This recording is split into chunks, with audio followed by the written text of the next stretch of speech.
So what's up, guys? Today we have a iPhone 7 that has a baseband issue. So let's try to power it up, see what's going on.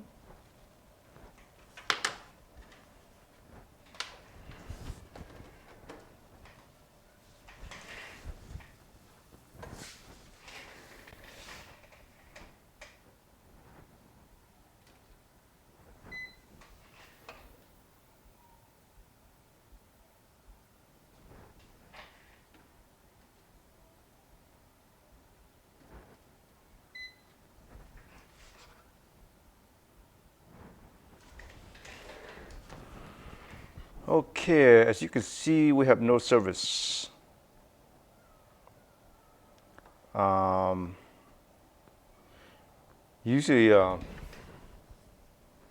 it's kind of trying searching for service. As you can see the bars sort of moving rapidly.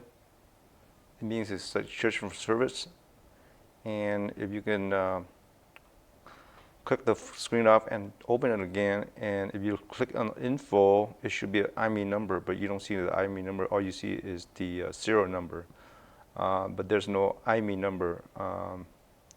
It should be another line for the IMEI number. It means that something wrong with the baseband issue. So it could be something wrong with the baseband chip or something in the baseband circuit line. So the most common issue for this basebands, the iPhone 7, is because maybe there's a drop. Even though the drop is not that severe, but the phone is old, sometimes the solder joints could, be separated from the logic board, or could be a baseband issue itself. The phone is too old. This phone is about what? It came out what? 20 something, 2016, 17, around there.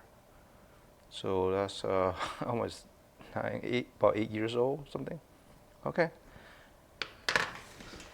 So we need to take the logic board apart and check to see the power the power circuit to the baseband CPU, or also check some of the circuit there as well. Let's go ahead and do that. So, okay, so I removed the logic board. So this is the chip that we're looking at, and also there's a baseband CPU chip behind this. So this is providing the power for the baseband. But the iPhone 7 is that there's a weakness halfway through here, this board. So there's a lot of issue with this phone regarding all the chips surrounding midway here. There's an audio IC here. It's a common issue with the audio IC here. So some of the solder joints around here, this audio IC chip and this baseband power IC chip, they tend to break off after a while. If you have a drop of the phone or something, they tend to break off some of the joints down here. So let's try to reflow this IC to see if it works before we go do anything else.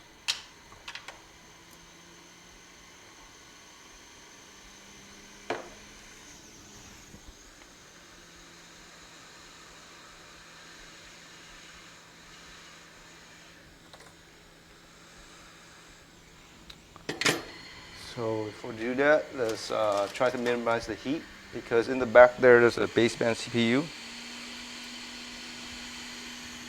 We don't want to put too much heat on the board, because that could sort of float the baseband CPU. And there's sort of glue layer that will float the baseband CPU joints, and then it causes a whole lot of problems. So we don't want to do that. So let's try to minimize as much heat to the board as much as possible when we repair anything on this side of the board. So behind that there's a baseband CPU. So I think that should be good enough.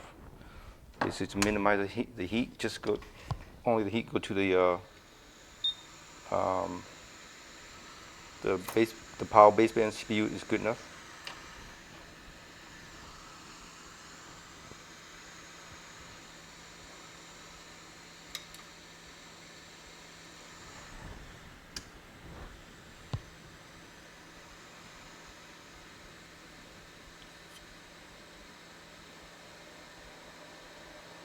That's good.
Good. So let it cool down a little bit. Okay, so we put the board back into the housing, and let's power it up.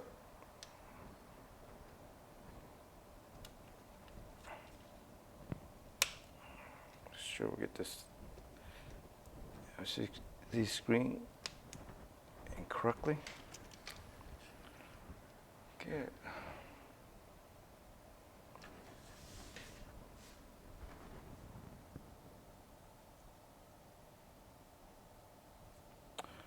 So this phone was factory set, and maybe we need to update the software again.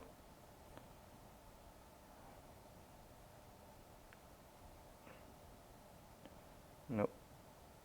So problem is it was factory set.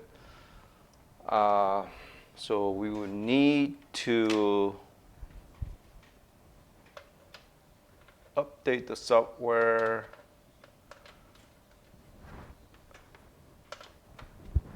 for the IMEI to show up again.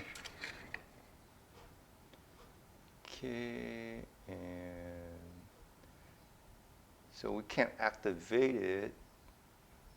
Let's try to see if we can activate it. I don't think we can activate it at the moment yet. So it's, yeah, so it's fail. Okay, so let's try to update the software. Let me see, device.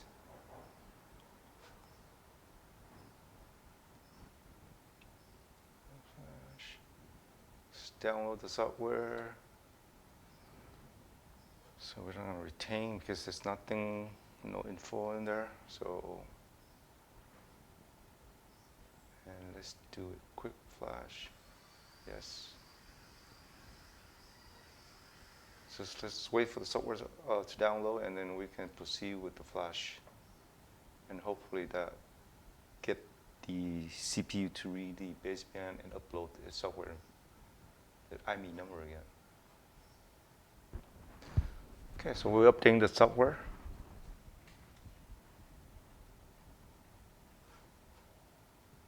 And see if we can see if it's reading the baseband. So there should be a line of code right here, baseband. If it fails, then we will need to actually replace the power IC chip first, and then probably need to remove the baseband CPU and reball it.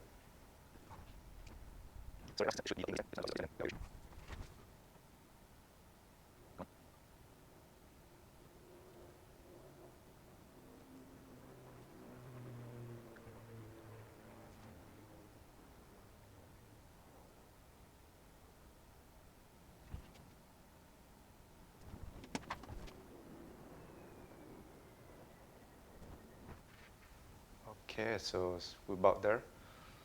So it's updating Stockholm. Okay, gas gauge is good.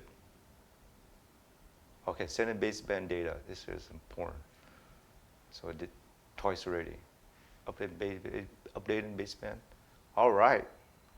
So it's success. No error.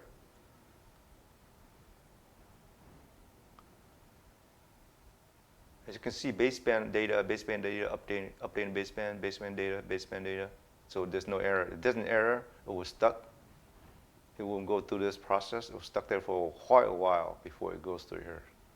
So there's no error. If there's an error, it will say no baseband information data available. So, but there we didn't get that error, which is good. So it went through all this process.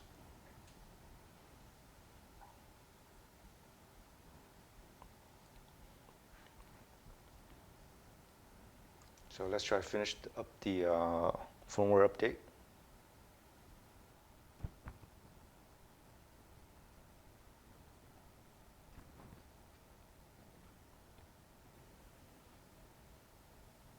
All right, success.